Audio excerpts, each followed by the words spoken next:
I wrote an article that appeared in August of this past year discussing what happened. And we have with us, we're very fortunate to have with us three of the victims of that event. We have Demoris Burns, who was actually trapped in a car and rendered unconscious by the gas and was in that car for over 4 hours breathing that gas. Was rescued by one of our other panelists, Jerry Briggs, who is both a fire chief and also the chief fire person in Warren County with oversight over all of the Warren County fire departments and their activities. And Jerry joins us from Vicksburg, where he's based. And we're very, very fortunate to have Jerry. We had 2 cancellations today. Unfortunately, Terry Gann, who's a sheriff's investigator who rescued a good number of folks and then was overcome by the gas himself, is not with us. He is ill, has apparently COVID. And then Jack Willingham, who is the emergency management director for Yazoo County, where the event took place.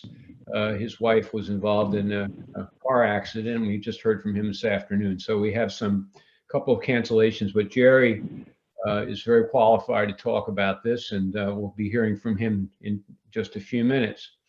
I guess we're going to have, a presentation before we go to our panelists? Am I right about that, folks? Or are we doing okay. I can tell all the rest of the agenda. If you want to just tell us all about the panelists. Okay. All right. So I'll just quickly run down a little bit about Linda and Demoris and Thelma Brown, who are with us here tonight, and three of our victims. Demoris, as I said, was trapped in his car with his brother Andrew, and there's Demoris in the middle picture there. His brother Andrew and his cousin Victor, for several hours, finally rescued by Mr. Briggs and 2 others when they were close to death, barely breathing. I'll let Jerry tell that story because he tells it very well. Thelma Brown is Demoris's mother, who was also trapped in her house, and Demoris called her as he was approaching the pipeline. And it was a very frightening event because he was already sort of under the influence of the gas and apparently wasn't making a whole lot of sense. And then his phone just went dead, and he'll tell you about that as he passed out. And Thelma had to basically shelter in her home. No one came to rescue her with her grandchildren, and she'll tell that story herself. And then Linda is Thelma's sister. Lives right down in the little town of Satartia on Canal Street. And she too was affected by the gas as it came into her home. Her daughter, Lynette, and her granddaughter, Michaelin, came in too. And Michaelin passed out, literally fell to the floor. And they were, thankfully, they were able to escape when Lynette was able to get them to a hospital. And they drove to the hospital, although they were all pretty close to passing out as they drove there. Linda, in fact, passed. So anyway, those are our 3 victims, and our terrific fire chief here, Jerry Briggs, and we'll be getting into their stories, and we'll be hearing from them in just a few minutes. All right, thank you, Dan. That was great. I am really excited to hear from our panel of folks impacted by the 2020 Satartia carbon pipeline rupture, as I'm sure all of our attendees with us here tonight are. Unfortunately, you got to hear from me first. My condolences. Before we dive in tonight, I just want to run through a few quick logistics. First up, the agenda. We have a number of really great guests on tonight. Dan's already mentioned some of our highly esteemed folks on our panel. But like I said, first up, you're stuck with me, Emma Schmidt, to go over some of the background on carbon pipelines. We will then hear from California Congressman Representative Ro Khanna, who has been working on legislation around this issue, specifically regarding the subsidies that these massive corporations rake in for carbon capture projects. And then following Representative Khanna, Dan is going to lead a panel discussion from those impacted by the carbon pipeline rupture in Satartia, Mississippi.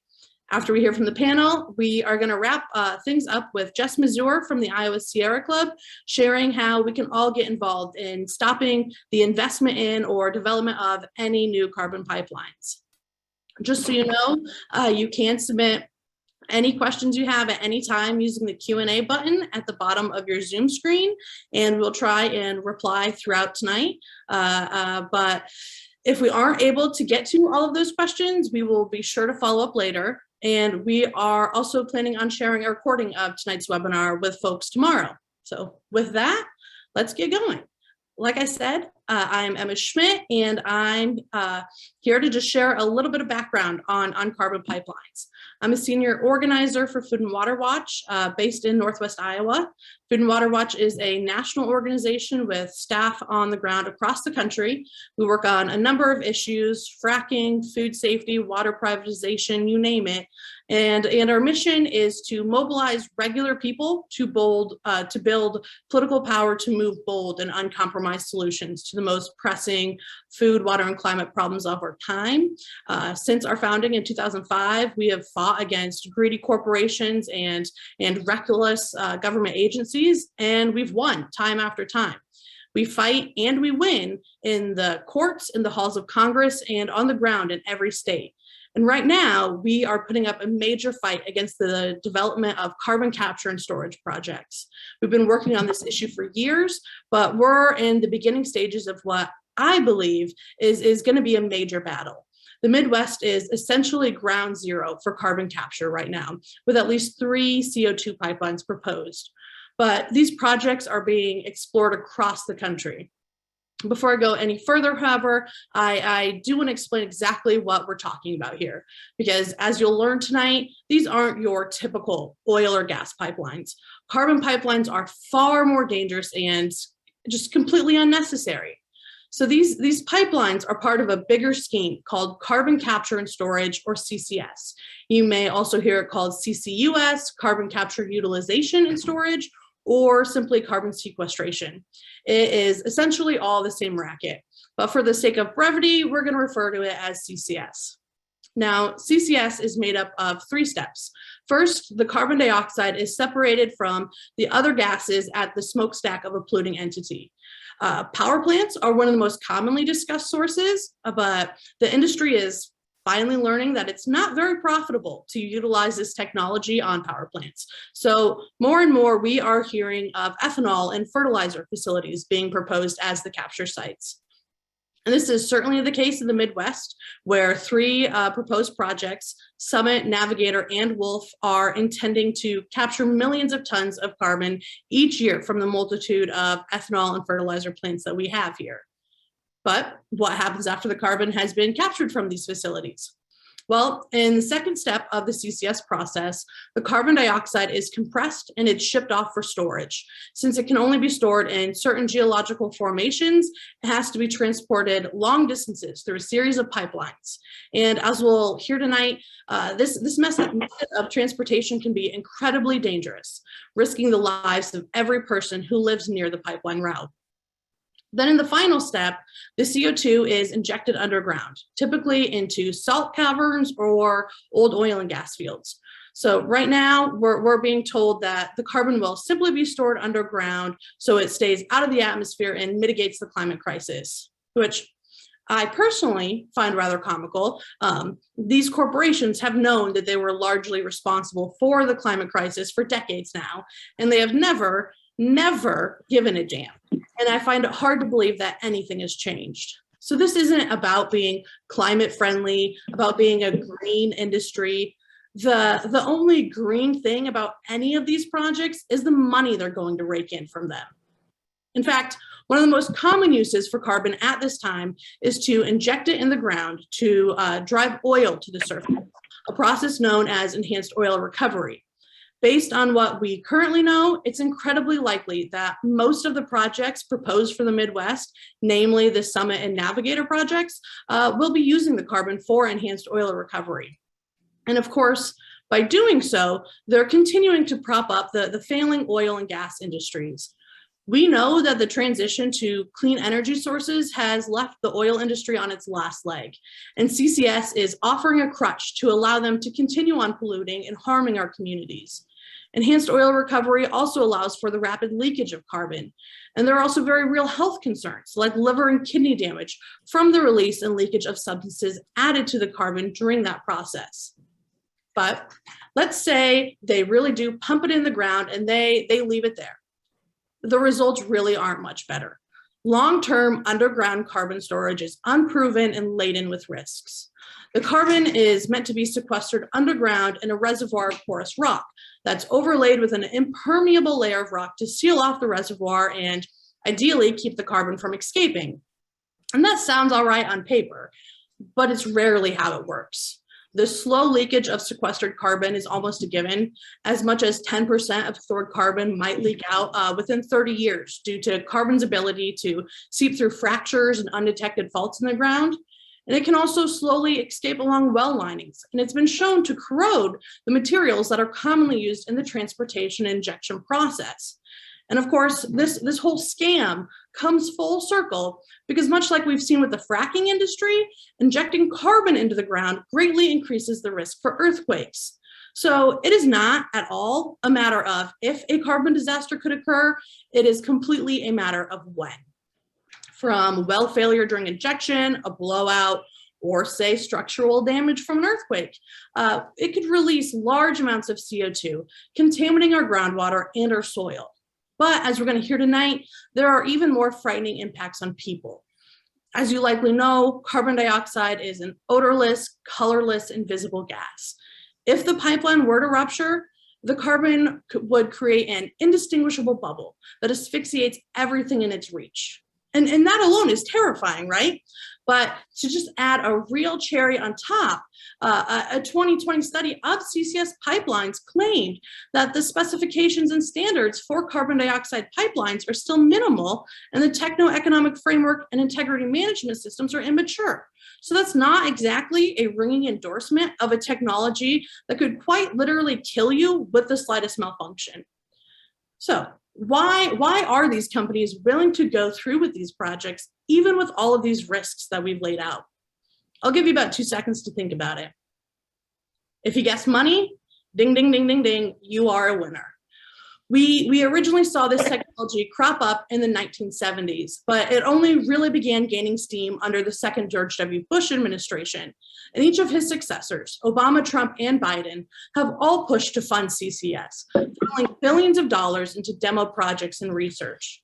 And despite year after year of lackluster results, we're continuing to see our tax dollars poured into developing this unsound, hazardous industry. One of the top reasons that we're seeing corporations suddenly become interested in CCS is because of the subsidies it offers. So back in 2008, Congress added Section 45Q to the tax code, which incentivizes carbon capture and storage. For every ton of carbon that companies store, they earn $50. If the carbon is used in enhanced oil recovery, that amount drops down to $35 per ton. And that adds up awful quick. If we take a look at the Summit project, for example, they claim that they will sequester 12 million tons of carbon every year. At $50 a ton, it would generate about $600 million per year from that single tax credit alone. $600 million of our public money, going to make a handful of absurdly rich men even richer. Money that otherwise could be used to invest in schools, hospitals, or legitimate carbon reducing practices. We are being fleeced. Our health, our futures, and our communities are a hell of a lot more important than increasing the profit margins of multi-billion-dollar corporations. And we're not going to let some fat cat Wall Street hustlers profit off an immense threat to our own livelihoods and well-being. We're going to do everything that we can to make sure that these projects don't go through. But before we share how you can play a role in this fight, we're going to hear some really powerful testimonies of people who have lived through this nightmare. So that's all I have to say. But once again, I want to thank you all for joining us tonight. And now I'm going to pass it over to Representative Rokana. Representative, thanks for taking the time out of your schedule to hop on here tonight with us. The floor, or I suppose the screen, is all yours. Well, thank you. Thank you very much to you and Sierra Club and Food and Water Watch for organizing this important conversation. Thank you to the survivors of the Yazoo County pipeline explosion. I really applaud you for your courage in speaking out today. Your voice makes a difference. And I know it's not easy to speak out after going through a traumatic experience. So really thank you for what you're doing. Look, the science is so obvious. You can't have carbon capture the CO2, and then put it for use for enhanced oil exploration that ends up producing more carbon in the atmosphere. The whole process is carbon positive. And we have a tax code that actually provides tax credits for companies doing this. I mean, it's mind-boggling. Our tax code is subsidizing carbon positive technology. We're subsidizing carbon positive technology.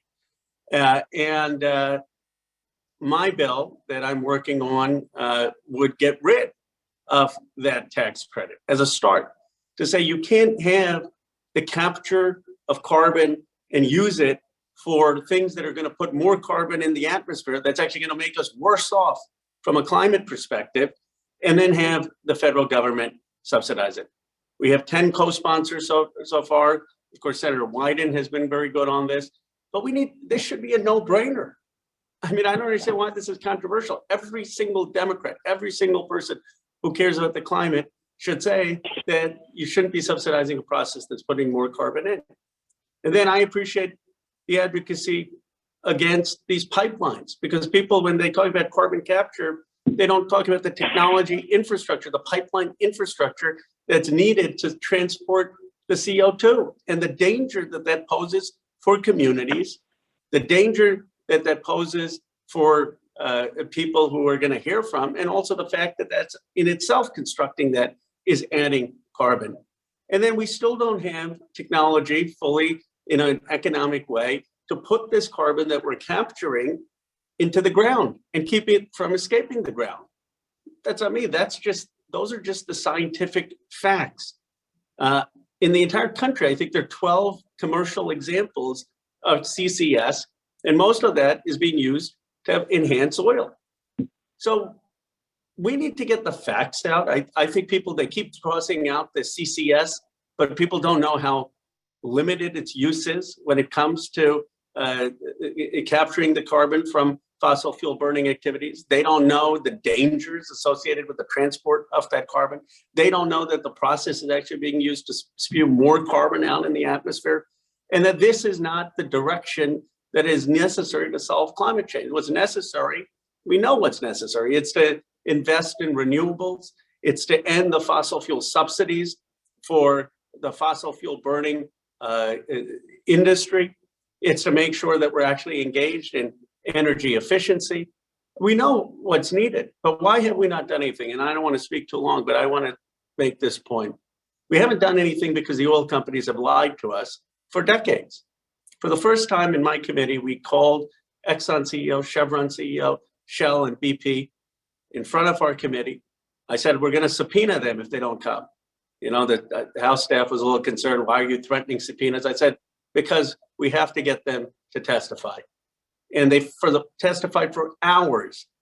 And I asked them, as did a lot of other people on that committee, including Carolyn Maloney, why is it that you misled us in the 1970s, 1980s, 1990s? Because if you had told the truth, that human activity, human burning of fossil fuels causes climate change, that you knew, then we would have been in a much better place, much different place, because we would have taken steps in the 70s, 80s, and 90s to deal with that, to diversify our energy sources. We wouldn't see this price volatility in gas and Americans being fleeced at the pump if we actually had invested in electric vehicles, in electric vehicle infrastructure, in alternative energies to reduce the demand for oil and prevent this volatility that is hurting us and ordinary Americans. But they lied, and they continue not to tell the truth. They were unwilling to even condemn or say it was a mistake for past CEOs to deny that human activity causes climate change. They said they always made statements consistent with the truth. So we're going to call in now the board of directors. All these people who were elected by Engine One who say, oh, we are activists and change agents. Let's see if they really are, and let's make sure they tell the truth. I want to just thank Food and Water Watch, Sierra Club for all your help with those hearings, for all your continued help with the hearings. I want to thank Katie Thomas on my team, who's just extraordinary, and Kevin Fox and Aria, who are working so hard to pull off these historic hearings. This is our highest priority, holding them accountable, getting the end of fossil fuel subsidies, and at least making sure we aren't subsidizing enhanced oil recovery. Thank you for giving me this opportunity, but more importantly, thank you for your activism. We need your voice. We need your organization. We need to hear the stories of the survivors of these pipelines so the American people know what the science is and what the facts are, and we actually start taking real action against the climate crisis.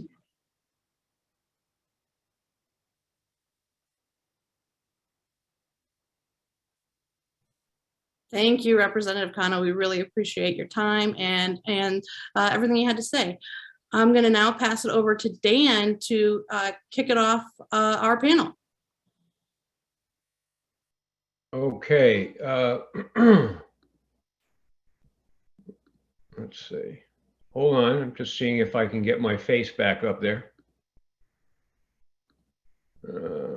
Well, I don't know if you can see me, but hopefully you can hear me. Yes, sir. Okay. For some reason I'm not on video, but oh, there we go. Maybe this will help. Ah, there we go. All right. So what I want to do is I'm going to walk us through starting with our victims here. So we'll hear some of their stories, and then I'm going to bring Jerry in to talk about what he saw that night and the really rather dramatic rescue that he was involved in to save one of their lives, which is an extraordinary kind of thing and a story that he ought to tell. Let's just start with, I think we'll start with Demoris Burns, who, as I said, was trapped in the car, and then we'll go over to his mother, who was really talking with him right up to the moment he passed out, and then we'll go to Linda, because it all sort of fits into a sequence. That's sort of how the events took place that night. I'm just going to set the scene here, okay?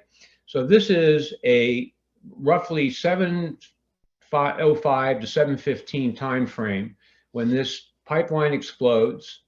A huge cloud of gas erupts that's heavier than air, and it goes out sort of on the side. It freezes everything around it solid, leaves all these little sort of bits of frozen dirt and everything, carves a gigantic crater in the ground, and then spews this gas. The gas cloud makes its way down the contours of the hill above Satartia into the town. And that's when we start to see people having these very serious effects from the gas. Demoris, if you would, can you hear me, buddy? Yes, I can. Okay. If you would, take us through, as you do very well, where you were coming back from, what your day was turning into there, and what you were doing. That was a Saturday. You were coming back there in the evening, right? And just to put us in the picture and tell us what happened. Well, February 22nd, I went out to my mom's house. You know, I'm a fisherman, so we was going fishing down there, and we decided to go to Vicksburg and go to fishing. And we rode up the road, had a nice time. We fished, and on our way back, I started smelling. We started smelling something, and we thought somebody had pass gas in the car. But it wasn't that. And then all I heard was boom. And the pipeline had blew up. I mean, it was like a cloud of smoke. And we were riding through there. So I called my mother immediately. I called my mother. I said, Mom, I'm coming to get y'all. This gas line that blew up down here. And as we were on our way up the hill, which, like I said, the gas line blew up right beside us. We were on the dirt road, and all of a sudden the car went dead. And my cousin said, my car cut off. And immediately after that, we cut off. And we stayed under there from 7 to 11, from what I understand. You know what I'm saying? I don't know who went in there and got us out of there. I don't know who did anything. But all I know is that my life was at an end right then. You know what I'm saying? That's pretty much all I can say. If they didn't come and get us, we were surely dead. And again, all I can do is say thank you to these guys that came and got us, because I know they was up under more shit than we would. I ain't gonna say more shit than we would, but more stuff. I'm sorry, but more stuff than we were. But I mean, it was traumatizing, and right now I can't even walk a mile. You know, I've always had asthma, and this has really affected me because I can't think from here to there. I have to write stuff down for the next day. You know, I'm suffering from memory loss. It'd be people I know in the street that I know you, but I can't call your name. Yeah. And people just don't understand how I'm feeling, but it's bad. It really is. And it knocked me out work since it happened. I tried to go back to work. I can't do it. Yeah. I mean, I work at a lumber mill, you know what I'm saying? I mean, we run. So, and by me having my asthma and everything, which I had that under control, but when this happened, I just can't do it. And like I said, I have to write down everything the day before. If I got to go take my baby to the doctor, I got to write that down the night before I go out. And I ain't never had to do that. So yes, it is traumatizing. Yeah. Yeah. But I do want to say, I got to say this before I lose train of thought. Thank y'all to everybody that came down there to get me, man. I swear to God, I love y'all. Thank y'all. And that, you know what? It's real. It's real, and it's here. And I just want to say thank you. Okay. Demoris, that's great. Thank you for that. I just want to ask you a couple things. Do you remember waking up in the hospital afterwards? Yes, I did. I saw my godmother in there. She was on a gurney. And when I woke up, I was like, where am I? I'm like, where am I at? I'm supposed to be at my mama's house. Where am I at? And Bray, you was in a gas explosion. I was like, what? Really? And I was in Vicksburg. I had extra minute. Don't get me wrong. I had, I can't tell you. I smell like somebody's boo. That's all I can tell you. But I was bad off. I didn't know where I was until they came and told me what had happened. And then when they finally told me what had happened, I had to go to my uncle's house for a couple of days to sit there. He took us back to the hospital, which all that CO2 or whatever y'all saw, it was still not. So I had to take an asthma treatment, everything. And it did affect me because my day-to-day pumps ain't working. Yeah. You know, I have to take a treatment every day now. You know, a little oxygen here and there, you know what I'm saying, just to keep myself going. And it's hurting me because I'm used to working every day, and I can't. You just one other thing. I'm sorry, Demoris, go ahead. Yeah, and you know, I worry about my children because I'm on child support. Don't get me wrong, but I take care of my babies every day. But you know, it's not, not, only financially, it's emotionally, because the emotion that you go through there and you was almost dead. You know, I'm just saying. I mean, and it didn't have nothing to do with us. We were coming back from having a great time, and then this falls out. And I'm gonna let my mom and my auntie tell y'all the rest of it because, you know, that's who been taking care of us. You know, I mean, we hadn't worked. We hadn't worked since it happened. I ain't been able to work. I've been trying to get disability or whatever, some to try to help me out, but it's not happening. But, you know, I'm just glad to be alive. You know what I'm saying? But once again, thank you to the correspondents that came down there and got us out of there, because I couldn't be talking to y'all today if I wasn't. Yeah. Okay. I mean, if they did. That's terrific. One other quick thing. So when you woke up in the hospital, did you tell me just about you had the stuff on your face and you'd lost control of yourself and all that, right? That was the condition you woke up? Yes, sir. I woke up, I got up, and I saw my godmother. Mm-hmm. And that was Miss Picola Wright. Uh-huh. And she's 100 years old, you know what I'm saying? Mm-hmm. So I saw her, and she said, "DeBray, calm down." I said, "Where I'm at?" And she was like, "You at the hospital." And then everything just went from there. I started, my breathing wasn't right no way. But everything started from there. Once I saw her face, I kind of calmed down. And then my uncle came and got us, and we went to his house. We went to my uncle's house, and he took us back to the hospital. He said, "Because y'all ain't breathing right." So took all us back to the hospital. We was at Jackson University. Yeah, we was in University in Jackson. And we stayed there about 2 or 3 days, and didn't nobody find out where I was until my girlfriend came and got me. That's why my mama found out where I was, because I had told her earlier. I said, "Mama finna come get y'all," and we never made it. Yeah. Okay. Okay, DeBray. Thank you so much. And thank you for telling that story again. I know it's not an easy story to tell. Let's go over, if we could. So you woke up in that hospital. You said you were in Vicksburg, and then later, I'm just clarifying it here. And then later, you were still sick, so they had to take you down to the big hospital in Jackson, right? The University of Mississippi, the big teaching hospital. Is that right? Okay. Hold up. I got it wrote down right here. Hold on. Now, actually, after we left the hospital, my uncle came and got us.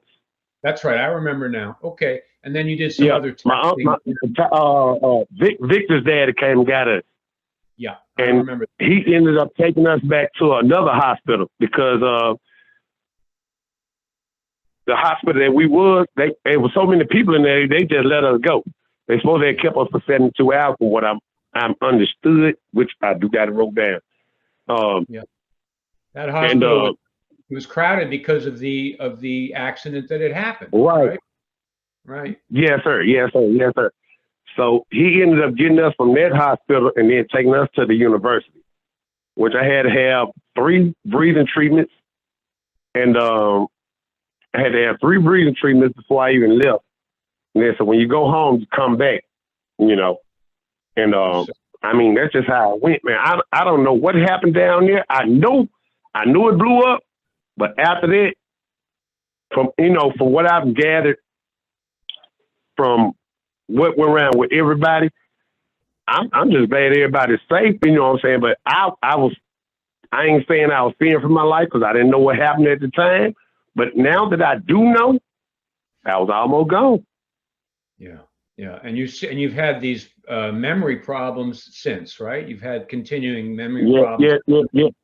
Yes, sir. I have to write down everything. If I say I'm gonna do something tomorrow, like if I just want to go out, I have to write this down. Okay. I wake up in the morning and be like, what I'm gonna do? Yeah. I mean, I have to write stuff down to figure out what I got going on. And then I will say this, like people you've been knowing all your life and you can't call their name, that's something. Right. Okay. Thank you for that, Demoris. Let's just talk to Thelma here. Thelma Brown, are you with us? Yes, I am. Oh, great. Okay, Thelma. Would you tell me a little bit from your perspective what happened that night, and starting with getting that phone call from your son, Demoris? Yes. Demoris called me between, I'll say, I think I get it in my phone ready at 7:15. And he told me, he said, Mama, I'm coming at you. We coming at you. The pipeline has blown up. And I'm right up to here, maybe like a half a mile from the pipeline. And so at that instant, he said, his words would get the children.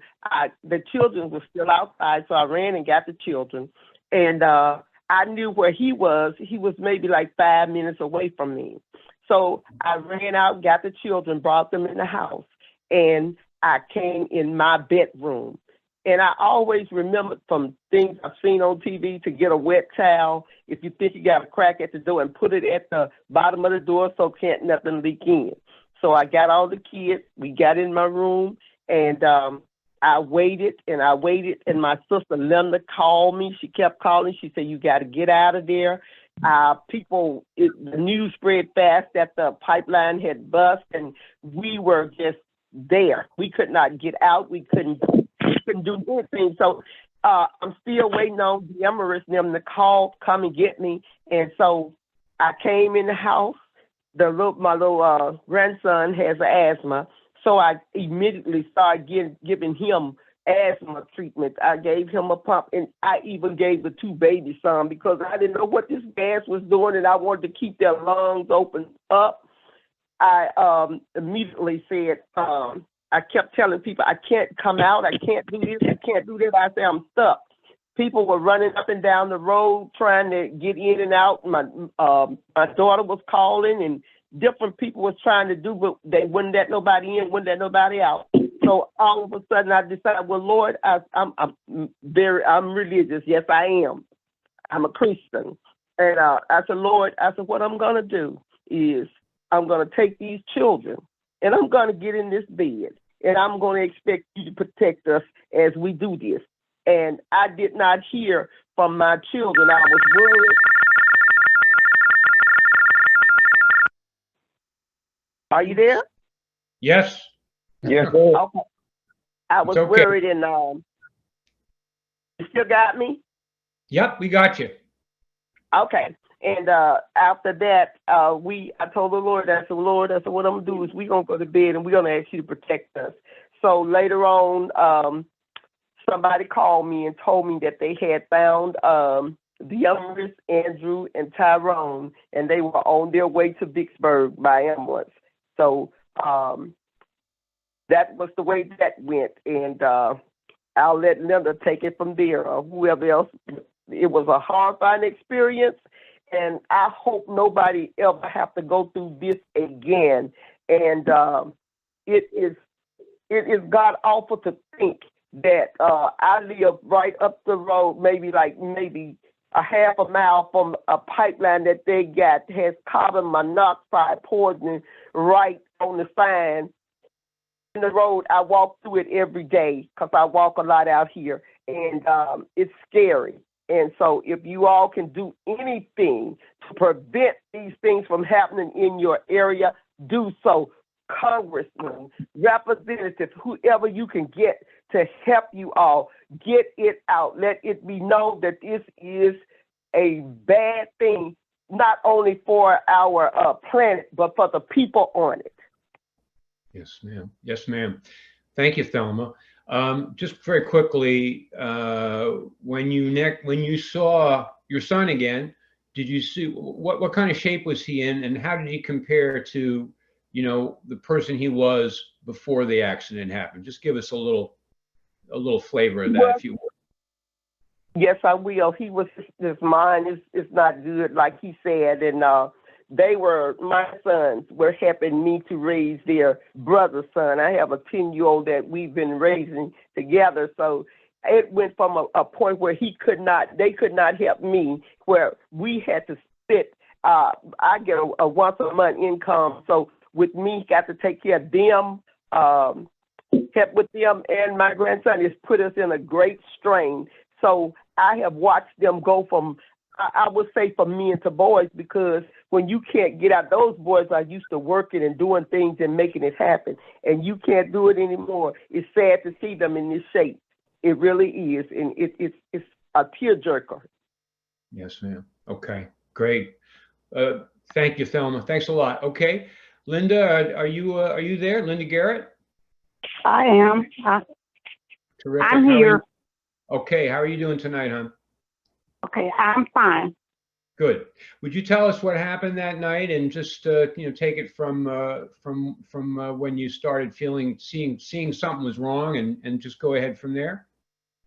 Okay, well, when I was back in my bedroom, and my daughter and granddaughter had went to get a pizza, so I was home alone. So I began to smell something, and so I called Thelma, and then that's when she told me about the brain, about they had said a pipeline had blown up. So I called 911, and they told me they would call me back. And so they didn't call me back, and I called them back. I say, well, do we need to be getting out of here? And so they told me they would call me back, but they never did. And I began to smell, it began to smell like an egg smell then, and it was coming in strong. And then by that time, my daughter and my grandbaby had made it in. And when my granddaughter, my daughter was beating on the table, and my grandbaby fell on the floor under the table. And so, apparently my memory and my mind or whatever, because my daughter had called 911, and she was telling them that, her daughter was on the floor, and they told us that there wasn't anything they could do. They could not send anybody in to get us, and we had to get out of there the best way we could. But by the grace of God, my grandbaby weighed about 200 and some pounds. And so we got her off of that floor, and we got her in that car. And so when we got out to Highway 3, well, on the way, I kind of just passed out. I just passed out. And I just thought that literally I was not going to make it. And I knew, my grandbaby, because she was laid out on the seat, and they had told us they was going to have us an ambulance to meet us. But they didn't. And so when we got out on Highway 3, they did lead us down to like the Phoenix, and then we went on from there to Vicksburg. And when we got to Vicksburg, they did call when we got there and asked us where we was, and we told them that we was at the hospital. And so they saw us at the hospital, and they gave us breathing treatment, and they took our blood pressure, and they gave us something for pain because our head was hurting. And they told us, they said, you can't go home, and we cannot keep you here. And so literally, we didn't know what we were going to do. And so we rode around Vicksburg, and so we finally found the hotel. Yeah. And you had to stay there that night, and then you went back, I guess, the next day, and you still had that smell, that rotten egg smell, right, from the gas? Right. And then when we got home, we got to the post. They told us we could come home the next day. And so when we got to the post office, and they didn't have any compassion or anything like that. They asked us, do you want somebody to, go to see if it's safe for you to go in your house? And I'm like, yeah, I want somebody to go. And then when we got there, and so the, I guess, Scientologist or whatever he was, he went in first, and then, he had his meter, and it started going off, and he told us to get back out. So we got back out, and then he told us to come back in about 45 minutes. And so we actually had stayed away like an hour. And then we came back. He had raised all the windows and stuff in the house, and it was cool on that day. And so he told us, he said that, you know, we were going to have to keep the windows up until we go to bed.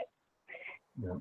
And so, and we did, but then still we was afraid to let them down because even on that was that Sunday, even on that Monday, I kept smelling things. And then I had the butane, because we have butane.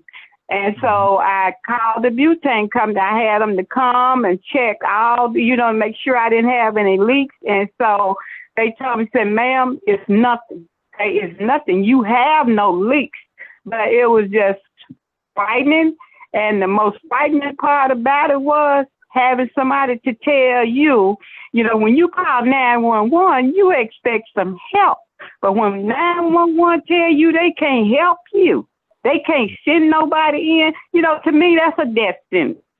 And in the little town of Satartia, I mean, we didn't have any help. They had to wait until somebody come from Vicksburg before they could come up into those people's house and check to see if there was anybody still up in there.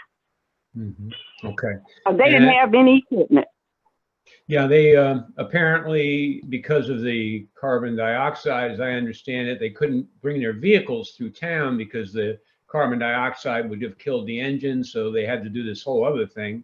And it was very difficult for you, terrifying for you guys. Let me just ask you one other thing, Linda. Michaelin, your granddaughter, you say she fell on the floor, but she was actually unconscious, right? She fell unconscious, right. And then you had to carry her out because she was unconscious, you and right. your daughter, right? And then you passed out yourself en route to the hospital. Is that right? Right. Right. Okay. Okay. All right, Linda. Terrific. Thank you for that. Thank you very much. Let's go over now to Jerry. Jerry, are you still with us there? I am. Oh, terrific. Okay, Jerry. Would you take us through your experience that day, that night, and if you would, talk about what your thought process was as you heard about that there had been a leak and what you knew and what you didn't know about what that gas was and how you guys dressed, let's say, for the occasion as firemen and why you made the choices you did. So we've got a lot of first responders listening in, so I'd like you to take us through that. Yeah, so we actually, in Warren County, adjacent to Yazoo County, we have a mutual aid agreement with surrounding counties. As you know, if we need help, they come here. If we need help, we'll go there. We'd had a supervisor election, so we were at a gumbo cook-off, and one of the deputies had walked by me and said, "Hey, did you hear about the explosion in Yazoo City?" I said, "No, I didn't hear anything about it." So then I got to calling some of my contacts, and obviously Jack Willingham was one of those contacts. And all Jack could say was, "Yes, there's an explosion. Come on." We really didn't know anything else. Mm-hmm. Excuse me, you want to respond? Yes, sir. Yeah, this Demoris.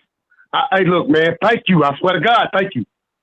Yes, now sir. you go on. I'm glad to hear your voice. Okay. I'm glad to hear you too, brother. I swear to God. Yes, but I'm just saying thank you, and then I ain't gonna say nothing else. You continue with your go on. Yes, sir. But anyway, we after that call with Jack, I kind of mobilized my crew, and it took us a minute to get what we needed together because we really didn't know what we were going into. Jack didn't have any idea what the explosion was. There was some thoughts of natural gas. There was thoughts of chlorine because apparently there's a water treatment plant somewhere in the area. So we didn't know what we were going into. So we brought all the air bottles we could bring and our side by side, and we met. I guess it was the Highway Patrol and some deputies at Phoenix Road and Highway 3. And that's when I asked the question, what do we have? And they still didn't know an answer to that. So we decided at that point, I think we were somewhere around 5 miles from the city of Satartia, or the town of Satartia. So we loaded up all the equipment that we could load up because we knew we were going to have to be on air as we walked through this town. being that we didn't know what the gas was. Yeah. So we did that, and me and two others loaded up, and we rode into town, and we searched door to door along with Deputy, I think investigator Terry Gant, until he couldn't go anymore because he didn't have the breathing apparatus. He had to leave, and we searched, like I said, we searched every house in the town of Satartia looking for anybody. On the way out, we got to Highway 3 right there at the intersection of, I think it's 433. And we hadn't located anybody. So we radioed. Jack was in the command post. So we radioed to Jack that, we haven't found anybody. And he said, well, there's this little gravel road really close to where we think the explosion was. There's a handful of houses on that road. Can y'all check that road? So I looked at my two guys. I was like, well, this is it. What do y'all want to do? And, there was probably some choice words in the conversation, but the end result was, screw it, let's go. That's what we're here for. We're here to find people. So I don't know the name of the road that we actually found the guys on, but at the intersection, yes, sir. At the intersection, there was a car that just had the headlights on and a door open. So we searched that car, and nobody was in it. And we continued down the gravel road, whichever road that was. And our UTV started sputtering and dying. So I looked at the driver and, screamed at him. I said, whatever it takes, just keep this thing running, even if it takes dropping us and going back towards fresh air. So he kept it running. And just as soon as I got that out of my mouth, he said, hey, we got a car. Well, we've run up on several empty cars, so we just assumed it was an empty car. And no sooner than we could assume that, he said, I got victims. So we popped off of the UTV, and we noticed that there were 3 unresponsive subjects, 2 in the front, 1 in the rear, that were unresponsive, breathing barely, but breathing. And the car was not running. All the windows were up and the doors were locked. So instantly, we started breaking glass, trying to remove the first victim out of the passenger side rear. The car was still in drive, so we had to secure the vehicle, make sure it wasn't going to roll off. We got the one victim, and I'm sorry, I don't know who was sitting where, from the back seat into the side-by-side. The original plan was to take him to safety, which was about 6 miles. And I said, no, we're not leaving these other 2 behind. We're going to take all of them. So we radioed to command that we had 3 victims, to have ambulances ready when we got back to transport them to the hospital. And as bad as I hate to say it, we stacked all 3 of them in the back, kind of one on top of the other, and headed back out. So we got them back to the ambulances, and they, the ambulance crew did what they do and took off, and we went back to Satartia and met up with some other guys from Yazoo County and actually went and pulled, I think, 14 or 15 other people out, which were conscious, but still in the plume, if you will, of where this gas was going. So we pulled all of them folks to safety and got them back. But obviously the 3 that were in the car were in the worst shape. And we really didn't know what the status was until way later in the wee hours of the morning. Right. Yeah, you actually went by the hospital, right, to check on them? I did. I know a lot of people at the Vicksburg Hospital, and by that time, I think they'd been transferred or somebody had taken them to UMC. Okay. And you guys, you talked about not knowing what the gas was and what the problem was. And if Jack were here, our emergency management director from Yazoo, he would run that down. But since he's not, I'm just going to make a couple observations here, Jerry, and correct me if I'm wrong, but what I understand is that Denbury, the company that ran the pipeline, never actually called. They knew ahead before anyone did that there had been a pipeline explosion, and that's documented in some of the records that we have. But they didn't notify anybody, so it left Jack Willingham and other people to try to figure out what the heck was going on. You didn't know whether it was natural gas, ammonia, or chlorine or what, right? And so you went down in full turnout gear in case it was explosive. Isn't that right? Yes, sir. I think somebody else was trying to speak too. I'm sorry. Is that right? Yeah. I was. Okay. Mr. Zegart. All I'm saying is, we didn't know. I mean, it just happened. You didn't know. You didn't know what the gas was either, right, Demoris? Yes, sir. Okay. So I did not know. Okay. So what I wanted to say was, it's just sort of one of those things that a lot of people who live near pipelines, particularly if the pipeline's been there a few years, have no idea what exactly is going on with that pipeline. And that's an area, Exactly. I think, Yep. right? Yes, sir. And let me just say for this, Yes, Jerry, let me just say this for Jerry's benefit, that and for Jerry to comment on that. If we're going to learn lessons from this, Jerry, what are some lessons that you think we should learn? Well, and I don't know. And like I say, Jack and I are really good friends, and we have the same job, obviously, in different counties. But I think also in the same area of Highway 3 and 433, there's additional pipelines. There's not just that line that ruptured that night. There is some other gas lines in that area. So, yeah, if the ball was dropped by Denbury not reporting the leak, I can't speak on that. But when you have pipelines, usually you have more than one type of pipeline. So we really didn't know what we had. So we were treating it worst case scenario. So we, full turnout gear, air pack. Several of us had just went through a class on pretty much that, just survival in that situation. So you can't take a breath for hours. So, we swap bottles religiously as we're walking. That's why we had so much apparatus with us. But, I'd actually made the comment after the fact that I'm glad this pipeline doesn't run through Warren County.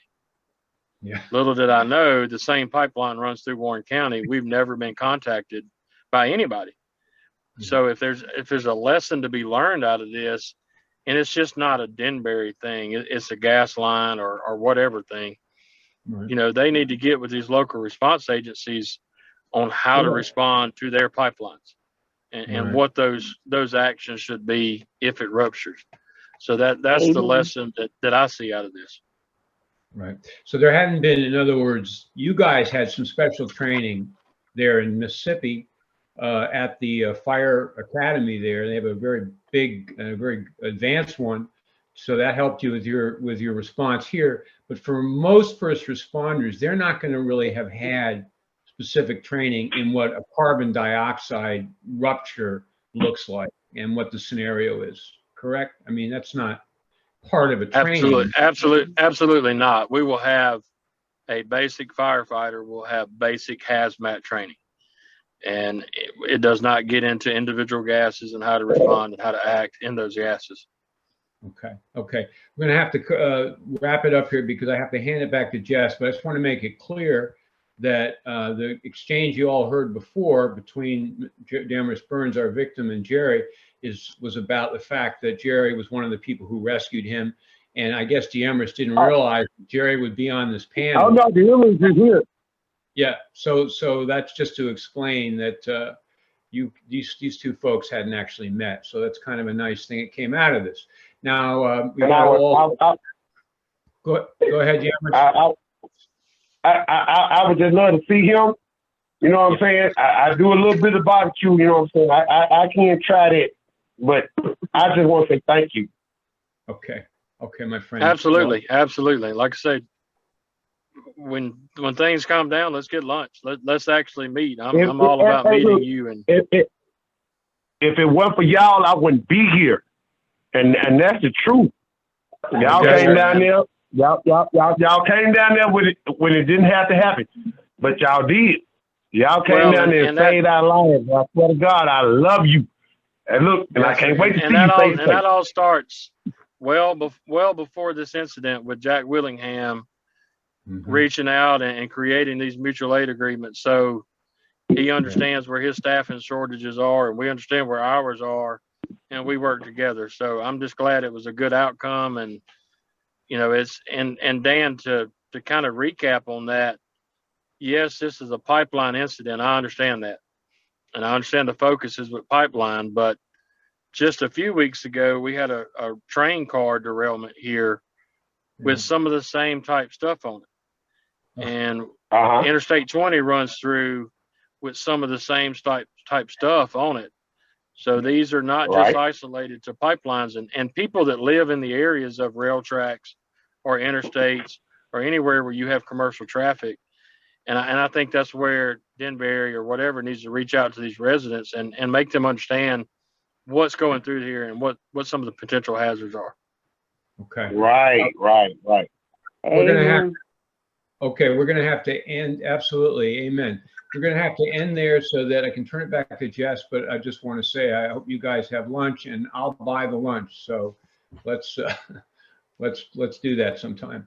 All right. Thank you to all of our panelists. I really appreciate you. You guys have made this story happen and have worked diligently with me as a reporter for almost 2 years, and made some of these tremendous public statements and spoken to people and given of your time. So thank you very much, all of you, for being here, and we'll see you again. I'm going to ask if everybody would hit *6 if you're on a phone, so that we can do the rest of the evening here, and we'll just pick it up with you all later when I get a chance to talk to you another time.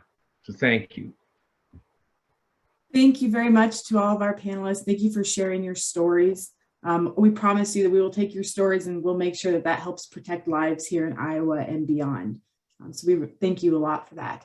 I want to just do two quick questions, and then I'm going to close this out. And we have some really important action steps. So if you're still on, hang on for about 5 more minutes, and then we'll be done for the evening. But we have something we need your help with if we're going to stop these pipelines.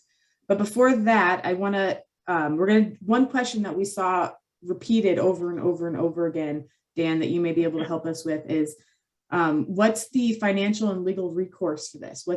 Is there any recourse? Who's responsible for what happened? Oh, you're muted, Dan. All right, that's a real problem. There really was. Hey, can I interrupt real quick before I jump off? Go ahead. Mr. Burns, you still on? No, it looks like he's not, Jerry. I can get a message to him. Yeah, Dan, if you wouldn't mind, just send him my cell phone number. You have it. I do. And just make sure he knows how to get in touch with me. Like I say, we have never met after the incident, so I'd love to meet him and the other 2 guys as well. Happy to do it. I'll make sure it happens, yeah, Jerry. Thanks for having me. Thanks for being here. Okay. All right, yes, sir. All righty. Whoops. I just muted myself, didn't I? Hold on. Oh, we can hear you. Am I okay? Okay, good. So the unfortunate thing is there was really no investigation of any kind that we know of. We heard originally that the Pipeline Hazardous Materials and Safety Administration, which is part of the Federal Department of Transportation, was doing an investigation. We've never been able to find out if that happened or what the result was. As far as who takes care of the people who were injured, there's been, the only recourse for these folks has been a private lawsuit. Those so far have really not been filed because the plaintiffs' attorneys who are involved haven't seen that there'd be, let's say, a big enough recovery. In other words, there were no deaths. So it's more difficult to collect a substantial amount of money. So that's been stalled. There is, however, an active lawsuit in Texas that was filed by Mr. Burns' attorney, Demoris, who we heard from, and the 2 other fellows who were injured in that accident in their car and were overcome. But this is going to be a long process in the court. No federal agency has gotten involved, and the only interest by anybody in authority really has been from Congressman Ro Khanna, who we heard from at the top of this presentation, who's had some of our folks on his staff have taken down, have heard their stories, and I helped facilitate that, which I was very happy to do. But that points to a gaping hole in the regulatory apparatus here, that there is no agencies, no agent of federal government, and in many states, and really nothing in the state government, where someone would come in and make sure that victims are taken care of, have long-term, monitoring, medical monitoring, or whatever it is, and some sort of, if the financial impacts were substantial for hospitals and medical care and all sorts of things. Those are all, just sort of, they're out there hanging in space. There really are no answers to that. Thank you. It's very interesting because we hear the pipeline companies here in Iowa saying that they're going to take care of anything that goes wrong. But here we have an account where we can say we don't necessarily believe that. So I'm going to go. Oh, did you ask me? No, I was going to say, yes, 100%. Mm-hmm. Thank you. Well, I'm going to move on to the action steps because we cannot stop these pipelines if everyone that is paying attention doesn't help in some way, shape, or form with some of the action steps we need to take. So I'm going to talk about, this is a lot, very Iowa specific, but there is some information for people who are out of state as well. So as I said, thank you to all of our panelists. My name is Jess Mazur. I'm the Conservation Program Coordinator with the Sierra Club Iowa chapter, and I'm a lifelong Iowan. Before we wrap up, I want to talk about these action steps that we have for you. So the very most important thing that you need to know is that these projects are not a done deal. The pipeline companies want us to think that so that we'll all go away and we'll stop raising a fuss. But we're going to do the exact opposite. We are not going to go away. We're not going to believe their lies that these are a done deal. We're going to stand up and we're going to fight back. We have at least a year to organize a united resistance against these pipelines. And we have to stay united because that's our power. Our coalition is really diverse. We're Republicans and Democrats, urban and rural, farmer, environmentalists, Indigenous people, and everyday Iowans.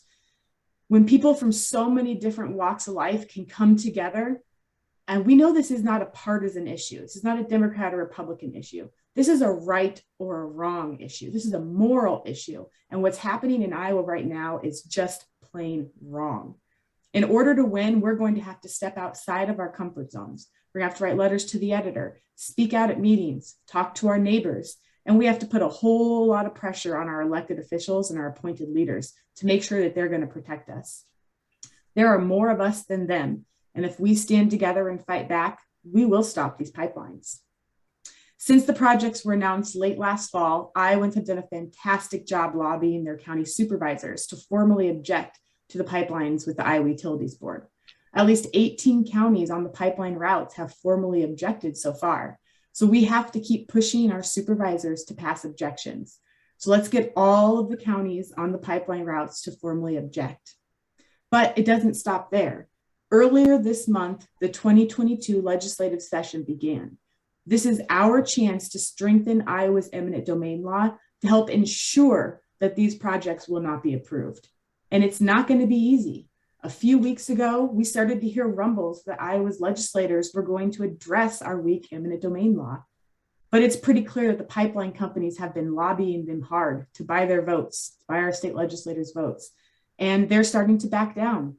We have to be louder than these pipeline companies. We elected our state legislators and we can unelect them because there are more of us than them. So let's dig into some of the excuses that we're hearing of why it's not time to pass a bill. And I want to make sure that everyone knows what we're hearing and how to respond to it. So one of the things we're hearing is, this isn't the right time because we shouldn't change the law when there are 2 pending projects in the state. We'll have 3 pending projects in the state. I would challenge that by saying this is exactly the right time to take action to protect Iowans.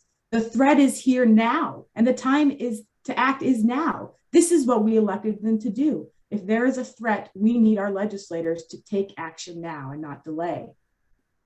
We keep hearing that changing the rules on the use of eminent domain would send a wrong message to the supporters. Supporters? What supporters? I've been reading the objections, I've attended the public meetings, and I've spoken to hundreds of landowners. Nobody wants these pipelines. The only supporters are the people building these pipelines, and I don't care one bit if we change the rules on them in the middle of the process. Companies need to have confidence that Iowa is a great place to do business and that you can count on a stable legal, regulatory, and tax structure. Well, I don't care one bit about ensuring confidence in companies that are threatening to destroy Iowa farmland, put our families in danger, and harm our communities.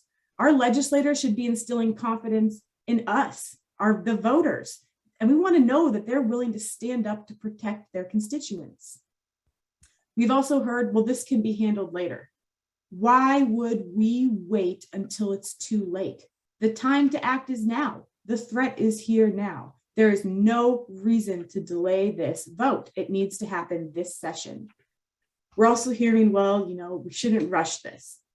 I agree. That would be fantastic. But unfortunately, the pipeline companies are deciding the timeline right now. We're on their timeline.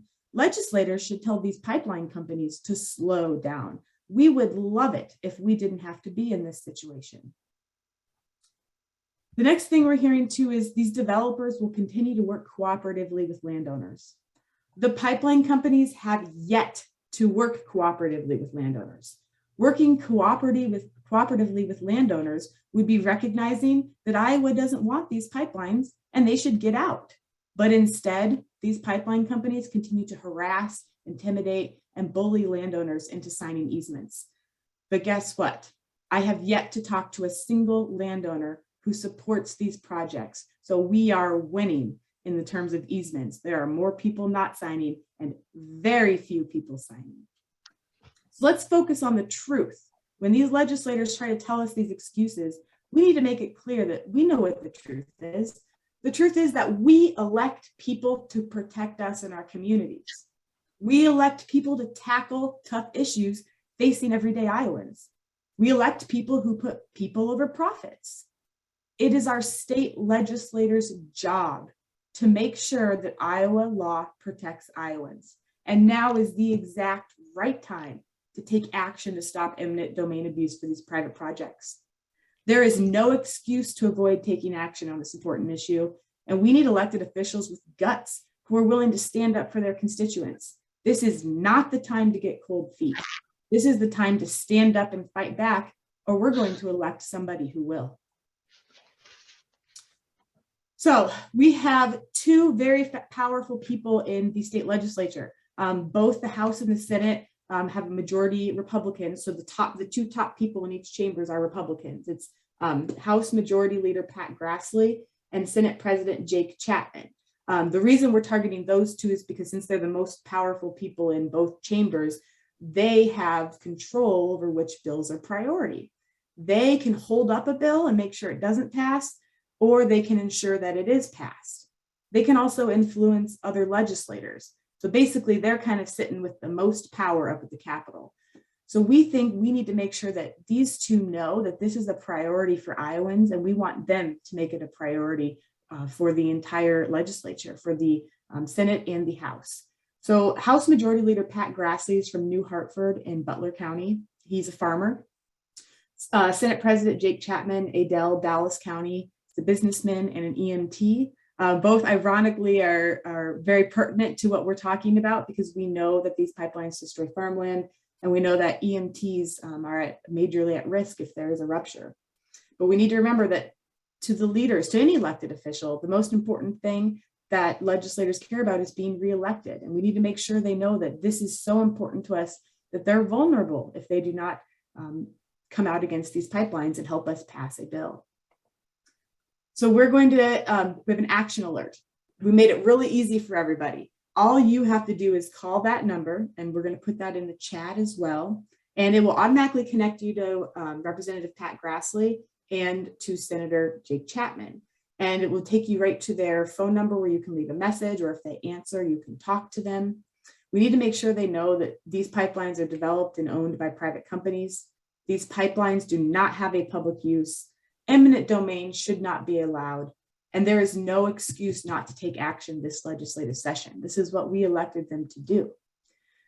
For those of you who are out of state, I know we have people outside of Iowa who are tuning in because these pipelines impact other states.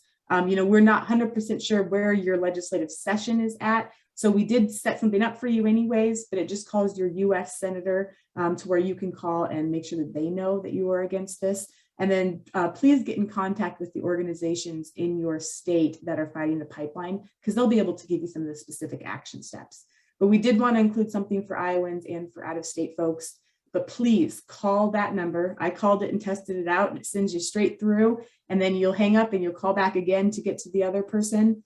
It's very simple, but this is how we're going to stop these pipelines, is we have to be louder than the pipeline companies. We can't let our legislators back out of taking action on these pipelines. And we have to let them know that by calling them today, tomorrow, and every day after that, until we get a commitment that they will pass a bill that does not allow eminent domain for private projects like these. Jess, can you share the phone numbers out loud for the folks on the phone?